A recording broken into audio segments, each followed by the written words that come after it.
Hi, my name's Emma. I work at Croydon Library and apparently today I have a voiceover. I also have lots and lots of table tennis balls and some fun family challenges you can try with your family. But before we begin, safety first. Table tennis balls are small and may be a choking hazard for small children. This activity is not suitable for children under the age of 3. Secondly, we will be blowing on our table tennis ball, so please only complete these challenges with members of your own household. Finally, we will be launching some table tennis balls into the air, so please be careful not to accidentally hit anyone or anything with a flying table tennis ball.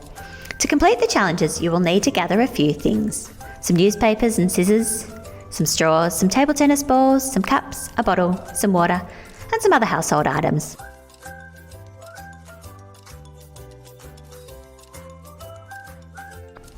Can you stick a table tennis ball to the top of a bottle using only water as glue?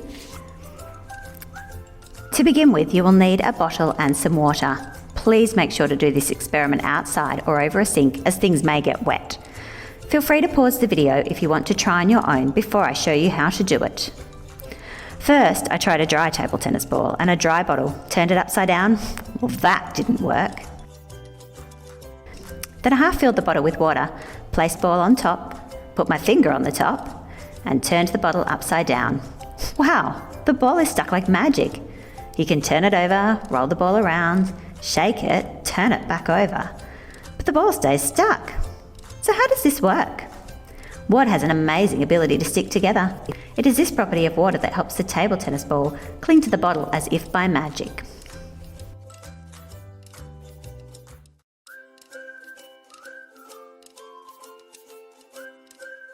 Can you float a table tennis ball in the middle of a cup of water? To begin, half fill your cup with water. Now put your table tennis ball in the cup. Keeps drifting to the side of the cup. Even if you push it into the middle, it keeps drifting off to the side again. Can you think of a way to make it float in the middle of the cup? Feel free to pause the video if you want to try it on your own before I show you how I did it. Try adding extra water to your cup. Keep on filling even more. Keep going until the water bulges out of the top of your cup. Now place your table tennis ball on top. It should float in the middle.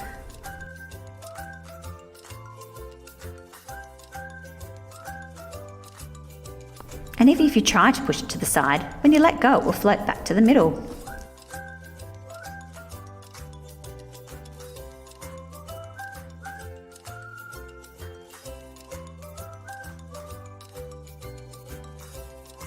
So how does this work? The surface of the cup is hydrophilic. This is just a fancy way of saying it loves water. When the cup is half full, you will notice the water around the edges of the cup is slightly higher than the water in the middle of the cup. It forms a concave or bowl shape. The table tennis ball will float at the highest point in the water. When the cup is half full, this is around the sides of the cup. When you fill the cup with water and keep on adding water, eventually the water will bulge out of the top of the cup. The water can do this because of the way water likes to stick together. The surface of the water will form a convex shape. This is the same shape as an upside down bowl. The water at the edges will be lower than the water in the middle of the cup. So the table tennis ball will now float to the middle of the cup where the water is highest, just like magic.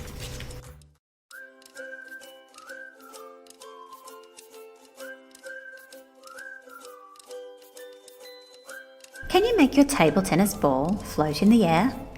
Bend your straw so one end is pointing up towards the ceiling. Place the other end in your mouth. Hold your table tennis ball directly above the hole in the straw and blow through the straw. This trick shows how Bernoulli's principle works. When you blow through the straw, the fast air running along the sides of the ball is at a lower pressure than the air that's further out. The ball wobbles around, but it can't leave the area of low pressure, so it seems to just magically float in mid-air.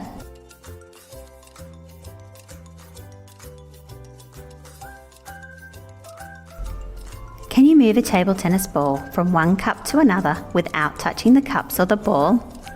To begin, you will need to set up 2 cups, 2 to 3 centimeters apart on the table. Place your table tennis ball in one of the cups. Feel free to pause the video if you want to try it on your own before I show you how I did it. Blow into the bottom corner of the cup and the ball will jump out. The harder you blow, the further the ball will jump. So how does this work? When we blow into the cup, we increase the air pressure in the cup on that side. The high pressure system we have created forces the ball out of the opposite side of the cup.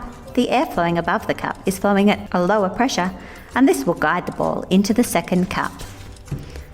I do have one more trick for getting your ball from one cup to another without touching it. Put your straw on the ball, suck in tight, and the suction will hold the ball to the straw, allowing you to lift it up. But be careful, as soon as you breathe out, the ball will drop.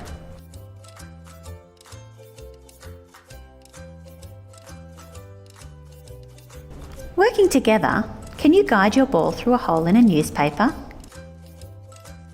To begin, you'll need to cut a small hole in the middle of your piece of newspaper. Make sure it is just the right size for the ball to fit through. Have each person hold one end of the newspaper. Now, working together, try to guide the ball towards the hole in the middle. If it falls off the edges, just try again.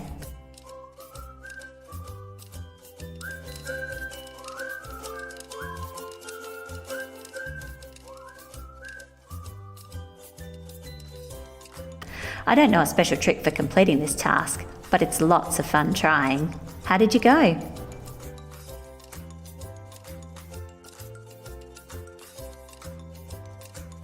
Can you turn a table tennis ball and some straws into a mini game of tabletop hockey?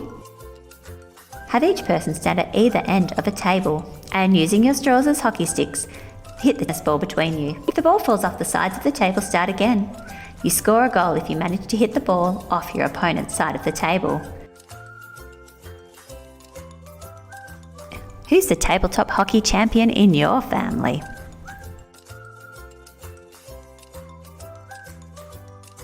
Can you make something that will make your table tennis ball fly in the air using just household items? I used a colander, a wooden spoon, a cup measure and some sticky tape to create a catapult. Always make sure you check with your grown-up before you start borrowing items from the kitchen and sticky taping them together. My catapult is an example of a basic first-class lever. I've used the handle as the fulcrum. This is the midpoint that the spoon is balanced on. I put my ball in one end, and when I hit the other end, my table tennis ball flies out into the air. Test how accurate your creation is. Can you land the table tennis ball in a bucket?